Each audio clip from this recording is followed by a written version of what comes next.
What's been the highlight event for you so far this year? Can I get away with it almost being this year? Go on then. It's just in last year, just before New Year, it was the night before New Year's Eve.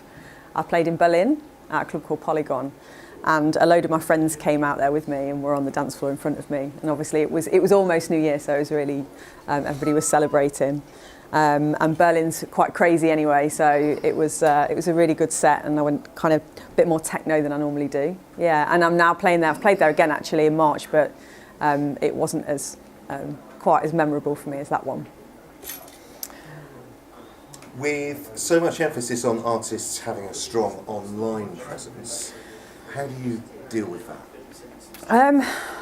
It's an interesting one, this, and quite a personal one for me actually, because late last year, I had quite a busy year last year. I was touring a lot. I played in India and America, and got married in the middle of it as well, and went to Burning Man for my honeymoon. And then when I got back, I actually ended up in hospital with exhaustion in October last year. And it made me have a real think about all the things that I was managing, because I run my own label and I'm an artist as well.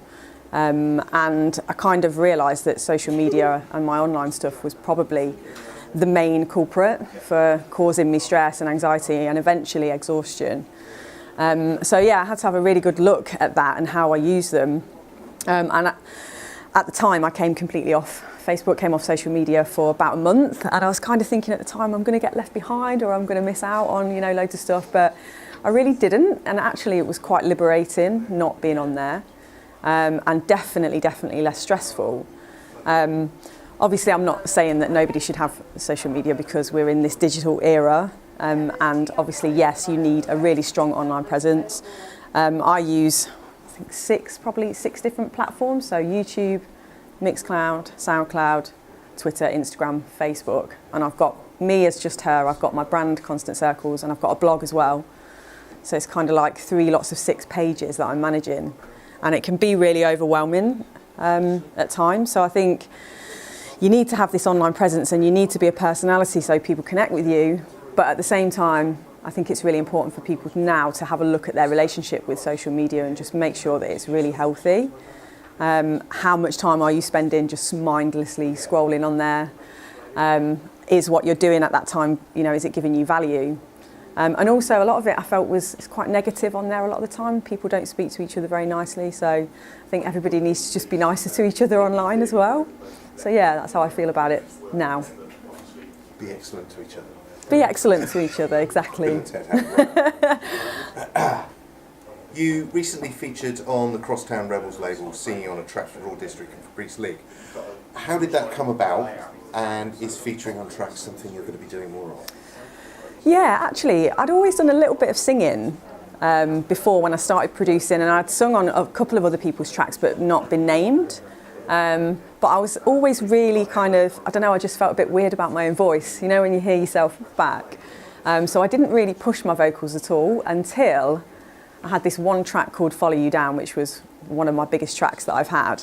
And it got remixed by Oliver Shorey's, who basically stripped it all out and put my vocal kind of on its own in the breakdown. And all of a sudden I was like, oh my God, that's actually my voice. And then from then on, I've kind of become a bit more confident with singing. So I've started to do a lot more vocals, particularly on my own tracks. But then a label called Celador, if you know Dave Seaman and Steve Parry's label, they, for their birthday release, they asked some of their artists to join up and do collaborations, and myself and Raw District picked each other to work with. So that was how I met the guys. And we did an instrumental track then, just a production collaboration. But at the time they were like, we really like your voice, can we do a vocal track in the future? So we then worked on some vocal stuff together. I sent them some vocals and they made it into a track. And then yeah, it ended up on Crosstown Rebels, which was an amazing label for it to land on. So, and the track's done really well and got remixed by Alex Kennan.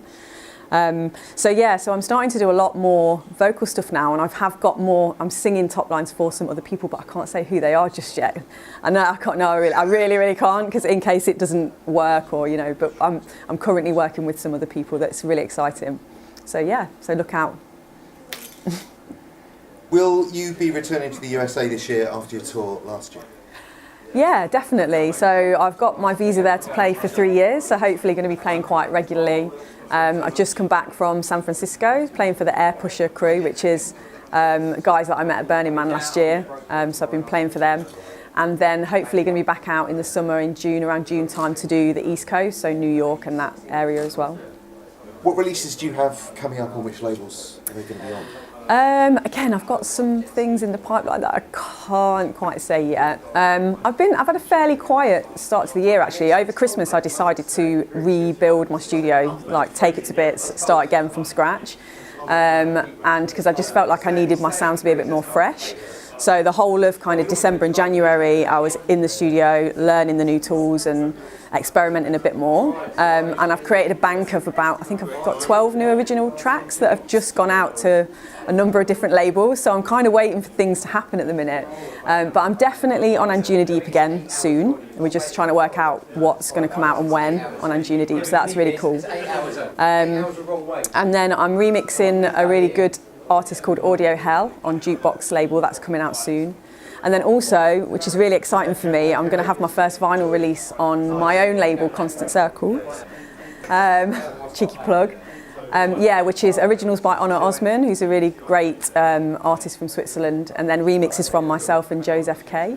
So that's going to come out in June, I think, on vinyl on Constant Circles. So yeah, it's lots of exciting stuff, but there'll be more news soon.